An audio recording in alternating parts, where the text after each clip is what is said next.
As you can see, there is a section of the part that previous operations was unable to machine. We will machine this groove using a groove toolpath. Groove toolpaths are used for machining indented or recessed areas that cannot be machined by roughing toolpaths or tools. From the general area, expand the gallery and select Groove. When the Grooving Options dialog box appears, make sure Chain is selected. Chain allows you to chain a more complex shape to define a groove by chaining on-screen geometry. One point allows the user to select points from the graphics area to identify a groove. 2 points allows you to specify a groove by indicating the top corner of the groove and the point in the lower opposite corner. 3 lines allows you to select 3 lines from the graphics screen to define the groove shape. Multiple chains allows you to chain multiple grooves by chaining on-screen geometry. Manual point selection allows you to manually select points from the graphics area. Window point selection allows you to create a window in the graphics area and chains all of the points within the window. Select the OK button. The chaining dialog box will appear. Leave partial as the chaining method. Select Entity A here and Entity B here. Then, click on the Expand dialog icon to expand the chaining dialog box.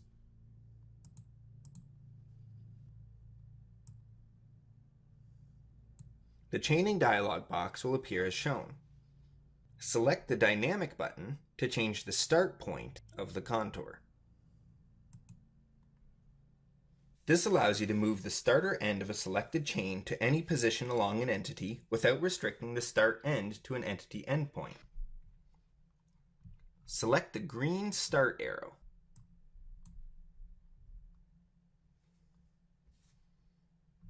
And move it here. Then press the OK button to exit the chaining dialog box. Select the OD Groove Center Medium tool from the tool list.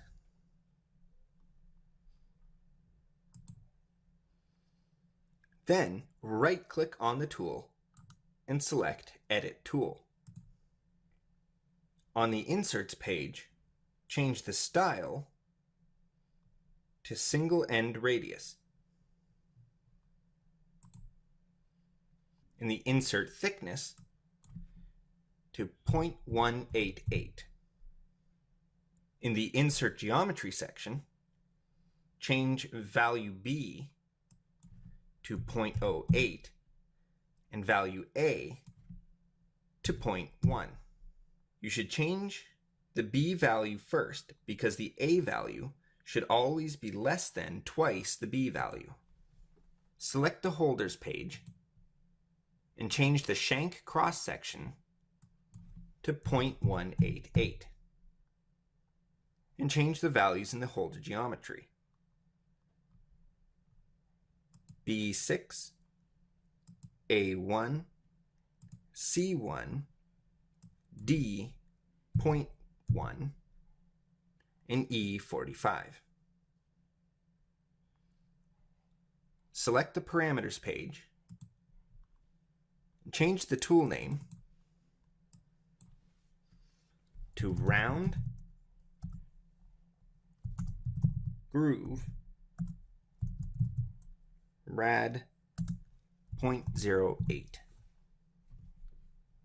and press OK. Enter the comment, machine the vertical groove. Select the Groove Shape Parameters tab and enable Use Stock for Outer Boundary. Select the Groove Rough Parameters tab. Make sure Rough is enabled. Change Cut Direction to Positive. Change Retraction Moves to Feed Rate 0.01. Change Back Off to 10%. Stock to leave an X 0.005 and stock to leave in Z 0.005. Cut direction determines the direction that the tool will rough the groove. Positive, negative, bidirectional alternating, bidirectional positive first, bidirectional negative first, or chain direction. Stock clearance determines the point up to which the tool retracts after each pass. Stock amount sets the remaining stock left by previous operation. Rough step sets the amount of material to be removed with each roughing pass. It can be set as a number of steps, a step amount, or as a percentage of the tool width. Back off percent sets how far the tool backs away from the wall of the groove before it retracts. Select the Groove Finish Parameters tab. Ensure Finish is enabled. Direction is set to counterclockwise. Finish step over is set to 0.1. Stock to leave in X is 0. Stock to leave in Z is 0. Overlap between passes is set to 0.02. I will now explain some of the parameters on this page. Direction for first pass determines the direction that the tool will finish the groove. Counterclockwise is starting on the right wall, or clockwise starting with the left wall. With the first pass of a finish tool path, the tool cuts down on one wall of the groove to the groove floor, and then retracts out of the groove. On the second pass, the tool cuts down the opposite wall of the groove to the groove floor and moves across the groove floor to the point where the first pass ended. Retraction moves set the retract moves to rapid moves or with the feed rate. Finish step over sets the maximum amount of material the tool will remove with the finish pass. Overlap distance from first corner sets the amount the tool cuts across the floor before retracting out of the groove. Overlap between passes sets the amount the tool overlaps the first pass before it retracts. Wall back off sets how far the tool backs away from the wall of the groove after the first pass before it retracts. Select the Lead In button and change the first pass lead in to tangent. Select the second pass lead tab and change the entry vector to -90 degrees as shown. Select the OK button to exit the Lead In dialog box. Then select OK again.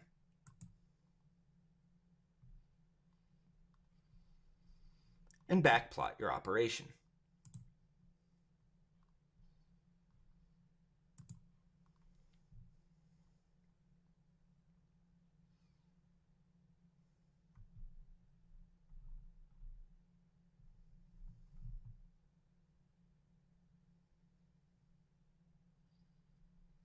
When backplot is finished, press OK.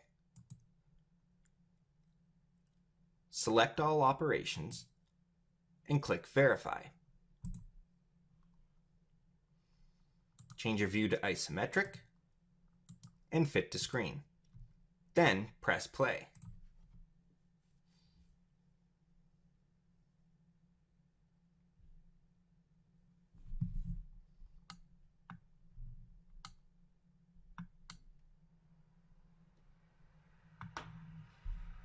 Then minimize the simulation window.